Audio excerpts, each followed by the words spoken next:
Oke, pada video kali ini kita akan membahas terkait dengan generik. Jadi, ada beberapa poin terkait dengan generik ini sesuai yang ada pada slide.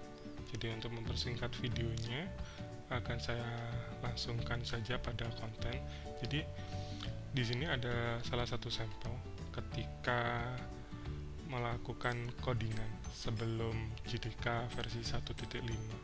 Jadi, di sini kita mendefinisikan suatu array list tanpa menentukan tipe parameternya, sehingga ketika kita ingin mendeklarasikannya pada versi JDK yang terbaru, hal ini akan menunjukkan suatu error, di mana errornya akan menunjukkan informasi raw type, jadi tipe yang belum ditentukan, di mana ketika versi Java sebelum 1.5 ini diperbolehkan, tapi sejak versi 1.5 ke atas maka sangat di-strictkan ya, harus menentukan tipe parameternya.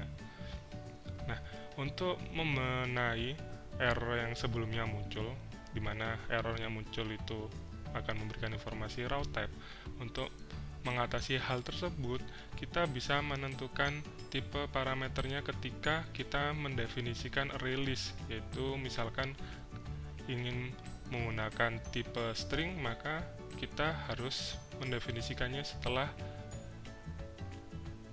keyword array list dengan mengawali dengan kurung siku dan mengakhirinya dengan kurung siku. Di antara kurung siku tersebut harus kita masukkan tipe data yang diinginkan. Nah, dengan kita menambahkan tipe data tersebut, ini akan mengatasi error yang sebelumnya. Nah, sekarang apa sih yang disebut dengan generik? Jadi, generik itu merupakan suatu kemampuan untuk mengeneralisasikan tipe parameter. Nah, dengan kemampuan ini, kita dapat menggantikan suatu tipe data untuk kelas-kelas yang generik tadi menjadi tipe yang konkret. Jadi untuk memastikan bahwa misalkan nih kita menggunakan tipe class list untuk mendata suatu informasi yang dalam bentuk string, maka kita bisa menentukan list tersebut hanya boleh digunakan dengan string saja, atau yang lain misalkan kita menentukan bahwa list ini hanya untuk angka saja. Nah, dengan kita menggunakan generik ini, kita akan mengurangi kemungkinan bug yang akan terjadi di kemudian hari. Manfaat utama ketika kita menggunakan generik itu akan dapat mendeteksi error ketika waktu compile dibandingkan dengan waktu runtime. Jadi, ketika kita memiliki kemampuan untuk mendeteksi kesalahan ketika waktu compile, ini akan sangat meningkatkan sekali ketangguhan dari aplikasi kita, jadi mengurangi kemungkinan bug yang akan terjadi. Jadi kalau misalkan ketika kita ngoding itu nggak error, tapi ketika sudah kita running atau kita sudah deliver ke customer baru ketahuan bugnya ada di mana, itu malah akan merugikan kita sendiri. Jadi ketika kita sudah menentukan tipe generiknya apa, misalkan string, dan akan kita tambah dengan tipe data angka misalkan ya, otomatis akan diinformasikan bahwa tipe tidak akan sesuai, harus diganti. Jadi akan memunculkan suatu error pada waktu kompilasi. Jadi di sini ada ilustrasinya, perbandingan codingan sebelum versi Java 1.5 dan setelah versi Java 1.5. Kalau di sebelumnya, ketika kita mendefinisikan interface comparable, kita tidak menentukan tipenya. Jadi kita bisa menerima seluruh tipe data karena parameternya adalah objek. Sedangkan sejak versi 1.5 maka harus ditentukan ini itu akan digunakan sebagai apa. Jadi nanti bisa dispesifikan. Jadi kita cuma mendefinisikan dengan keyword T saja ya, dimana T ini nanti akan digantikan dengan tipe yang sesungguhnya.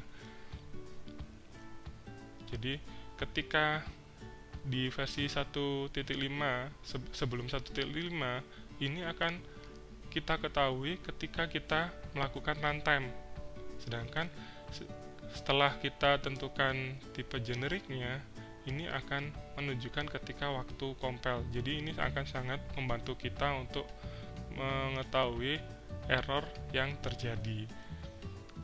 Nah, ini juga ada salah satu perbandingan antara rilis sebelum versi 1.5 dan setelah 1.5, di mana perbedaan utamanya adalah penggunaan tipe generik ketika pendefinisian rilis. Jadi bisa dilihat di sini rilisnya harus ada tipenya ketika akan digunakan. Selain itu, dengan kita menggunakan generik, kita akan dimudahkan tanpa perlu adanya string casting. Jadi ketika kita ingin menambahkan data pada suatu array, ini akan otomatis diubah menjadi double. Nah, ini yang disebut sebagai auto boxing. Dan ketika kita ingin mengambil datanya kembali dan kita masukkan ke tipe primitif, dari yang tipe non primitif ke tipe primitif ini akan dirubah secara otomatis yang disebut sebagai auto unboxing. Jadi hal ini akan juga membantu kita tanpa harus sering-sering melakukan boxing manual ya. Jadi bisa langsung auto.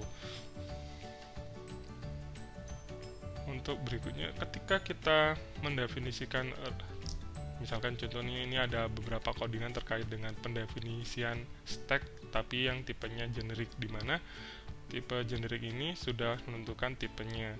Nah, ini ada contoh di codingannya sendiri, mohon maaf tapi saya tidak punya contoh codingannya. Untuk contoh yang lain akan saya buatkan contoh code yang akan saya custom sendiri atau saya ambil dari resource yang sumber yang berbeda. Nah, ini contoh ilustrasi terkait dengan yang tadi ya, ketika kita mendefinisikan tipe generiknya, maka untuk strukturnya sendiri akan seperti ini. Jadi public static langsung ada tipenya, di mana tipe E ini akan diganti sesuai dengan apa yang akan kita gunakan. Nah, di sini ada generic type yang terikat ya istilahnya. Maksudnya generic type yang terikat itu bagaimana? Jadi generic type yang sudah kita tentukan dia itu akan turunan dari apa atau super dari apa.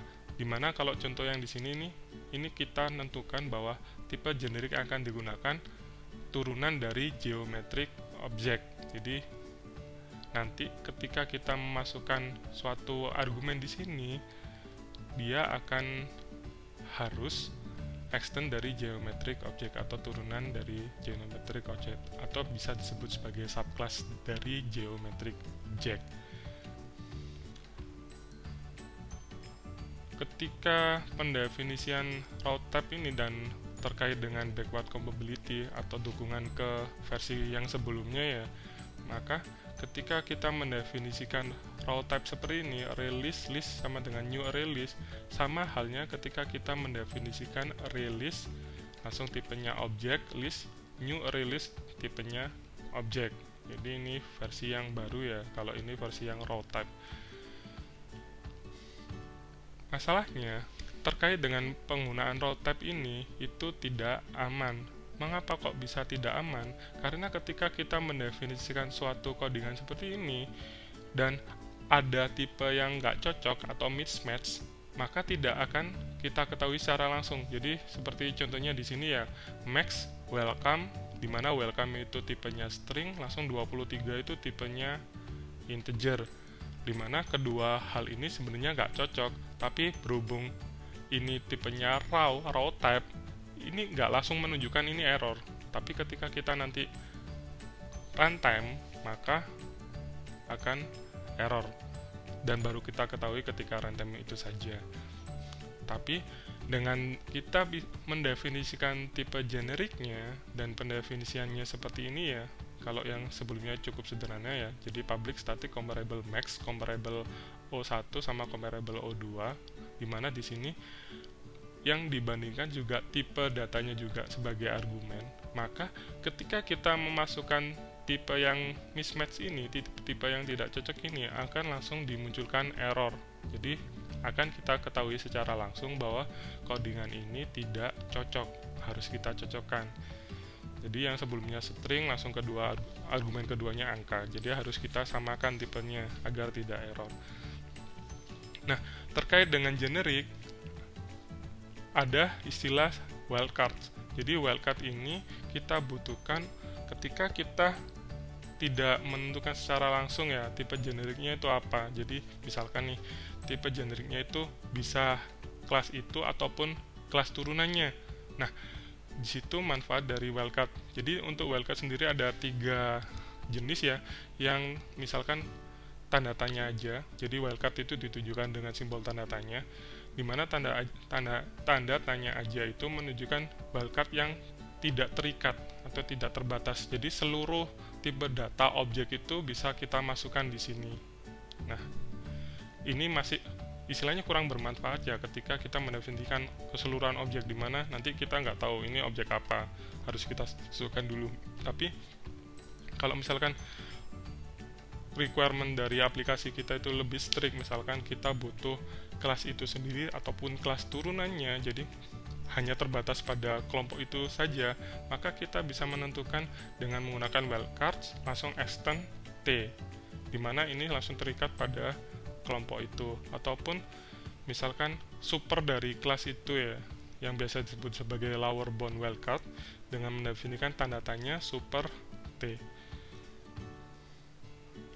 Nah, ketika kita membuat suatu pendefinisian release, saya ulangi kembali di sini ya, bahwa ketika menjabarkan misalkan release di sini harus digunakan tipe konkretnya apa. Jadi harus kita tentukan tipenya apa. Jadi nggak boleh new release saja, dimana kalau new release saja ini akan berdampak pada unsafe row type, dimana pada versi yang sekarang ini sangat dilarang di environment Java. Terkait dengan penggunaan generik ini, ada istilah namanya erasure. Jadi tipe erasure ini merupakan suatu konsep di mana ketika suatu tipe generik ini dikompil dan pada waktu runtime, maka tipe yang sebelumnya generik itu akan disesuaikan dengan tipe yang sesuai, di mana hal ini ditujukan agar bisa kompatibel dengan versi Java yang sebelumnya.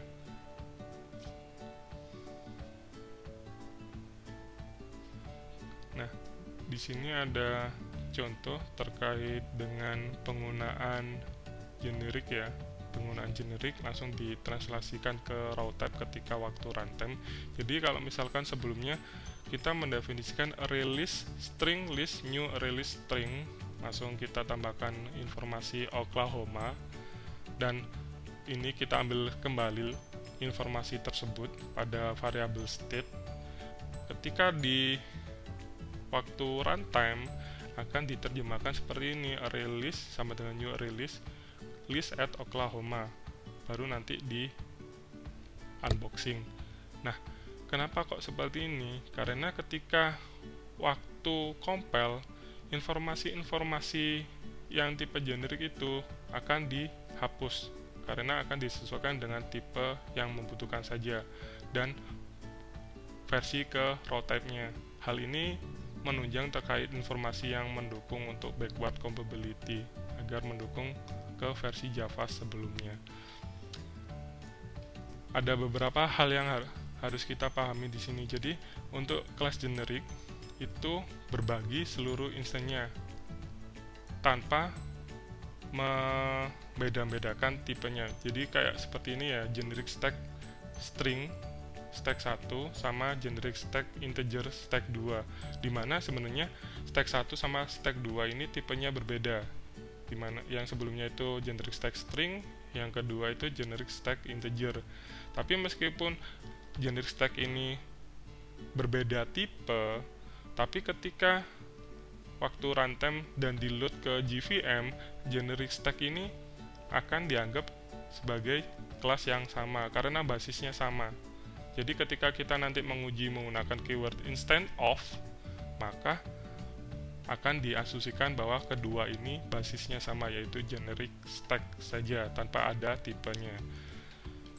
Nah, terkait dengan penggunaan generik ada 4 batasan ya. Jadi yang pertama, kita tidak dapat membuat instansiasi dari tipe generik. Jadi kalau misalkan kita mendeklarasikan misalkan nama variabel sama dengan new itu tidak bisa. Yang kedua, yaitu ketika kita mendefinisikan array generik itu juga tidak diperbolehkan. Solusinya bagaimana untuk mendefinisikan tipe array yang generik? Jadi kita definisikan instansiasi dulu tipe objeknya, baru kita casting menggunakan tipe generik. Langsung yang ketiga, kita tidak diizinkan untuk menggunakan tipe generik pada konteks statik. Jadi misalkan statik generik apa, statik properti apa, statik method apa ya. Jadi itu tidak diperbolehkan karena nanti akan ada crashing data karena tipe generik itu sama-sama berbagi informasi. Yang terakhir, ketika kita mendefinisikan exception, class exception ya tidak boleh dalam tipe generik karena hal ini dilarang pada Java. Oke, sampai sini dulu terkait dengan video generik.